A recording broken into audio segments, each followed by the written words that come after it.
This morning, we are launching a new series called Looking Forward to 2021. It's a wide-ranging look at what we can expect next year, everything from politics to education and travel.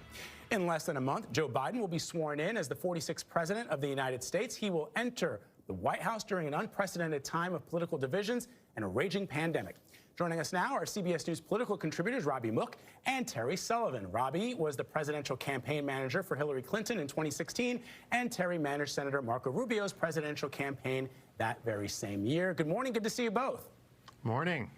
All right, Robby, let me start with you. Despite the pandemic, a divided nation, and voters who incorrectly claim an illegitimate election, you say that President-elect Biden, once he is inaugurated, should focus on the economy. Explain that reasoning.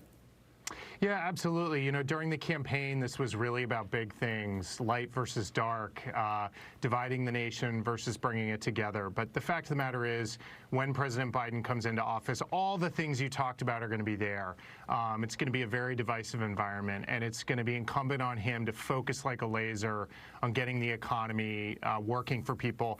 And look, that's going to be a fight. We're already talking today about a vote to increase those stimulus payments to $2,000. And, you know, his team has so far projected that, so I think that's the plan.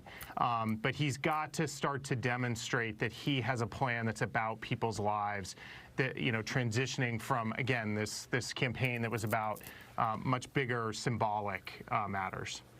I want to bring Terry in here. In his final weeks in office, the president went against congressional Republicans, the same Republicans who just a few weeks ago, over 100 of them supported the president when it came to challenging some of those election results. What does that say about where the Republican Party is right now? And what do you think the president should be prioritizing? Well, I think the president should prioritize his golf game at the moment. Him staying out of the politics of it, or more importantly, the policy of it, is a good thing. Look, the Republicans in Congress put together the best kind of plan they possibly could after Nancy Pelosi obstructing it for so long and playing politics by keeping it from coming to a vote before the election. She didn't want to give Republicans or Donald Trump the benefit, and now she finally agreed to and passed and is bragging about a bill that was strikingly similar to what she said would no way pass in October. So I think Republicans need to focus on policy. This is a rebuilding time for them. They need to focus on the fundamentals of what it means to be a conservative. So, Robby, the president-elect campaigned as a moderate Democrat. There are some who criticize President-elect Biden who are Democrats and say, look, the political landscape that the president-elect knew as a senator doesn't exist anymore. He's going to have to work with, for example, members of the progressive wing of the Democratic Party. He's seen some pushback from them. How does he do that delicate dance, that balance between the needs of the country but also appeasing his progressive wing? Well, he's doing that delegate dance now. You know, we've seen he's had to manage a number of opinions and a number of different wings of the party in terms of putting together his cabinet, and it is a historically diverse cabinet, both in terms of representation of you know, different groups, but also different ideologies. You know, I think the other thing to keep in mind here is right away there's going to be an engagement with the Republican Senate and with Mitch McConnell. So everybody's going to be fighting on the same team. Like I said, there's a vote today to increase these payments from $600 to $2,000. And there are going to be more fights like that do unify the party.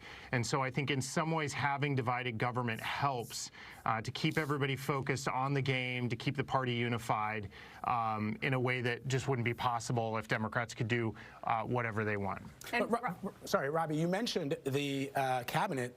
The president-elect has filled his cabinet with a lot of Obama administration folks. Why?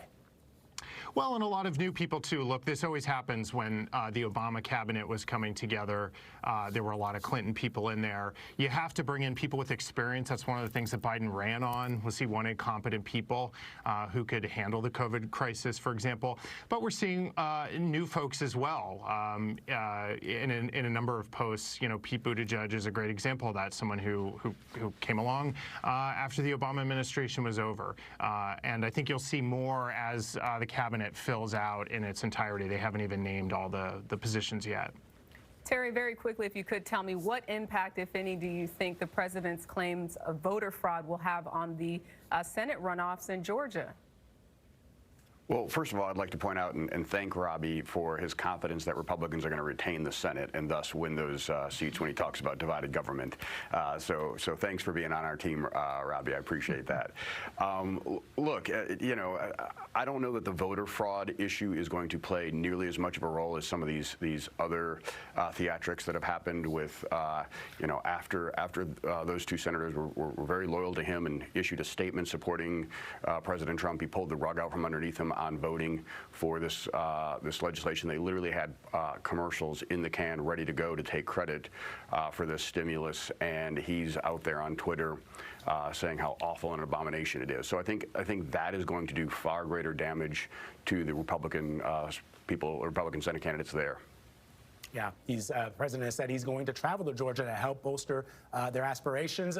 Robby, Mook, Terry, Sullivan, as always, we appreciate it, guys. Thank you very much. Thank you.